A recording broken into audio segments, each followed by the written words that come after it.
such monies for purposes for which they are intended within a reasonable time.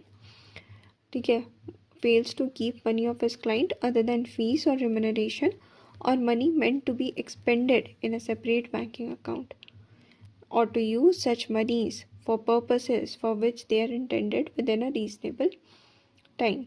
अगर वो client के पैसा का दूसरे सेपरेट बैंकिंग अकाउंट में नहीं रखते हैं तो फिर वो प्रोफेशनल मिसकंडक्ट होगा। किस केस में रख सकते हैं? फीस रिम्यूनरेशन हो या फिर money meant to be expended हो, तब वो उस अकाउंट में रख सकते हैं, लेकिन ऐसे क्लाइंट का पैसा वो सेपरेट बैंकिंग अकाउंट में ही रखना होगा।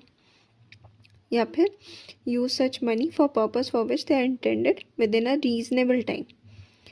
Now, additional point, member has to utilize such funds only as per instruction of client or purposes intended by client. उस पैसा को सिर्फ उस क्लाइंट के इंस्ट्रक्शन पे या फिर उसके पर्पस के इंटेंशंस पे ही खर्च करना होगा। Advance received by a CA against services to be render does not fall under this clause. ठीक है, जो एडवांस मिलता है सीए को against services to be render, वो इस क्लॉज में नहीं कवर होता है। ठीक है, तो advance received is not covered. Next is money received for expenses, payment of statutory fees, purchase of stamp paper, etc., which are intended to be spent within a short time need not be put in a separate bank account.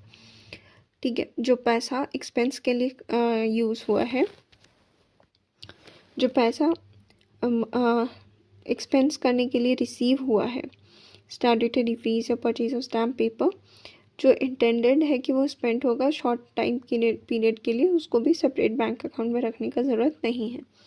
Money is received by a CA in his capacity as a trustee, executor, liquidator etcetera must be put in a separate bank account immediately.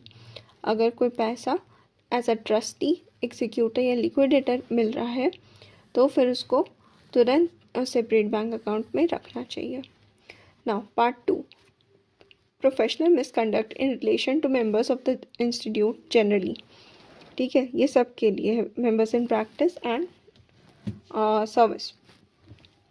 A member of the institute, whether in practice or not, shall be deemed to be guilty of professional misconduct if he, clause 1, contravenes any of the provisions of this act or the regulations made thereunder or any guidelines issued by the council.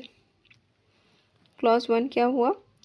अगर वो कोई भी provision को contravene करता है इस act का या फिर रेगुलेशन का या फिर कोई गाइडलाइन का जो काउंसिल ने बनाया।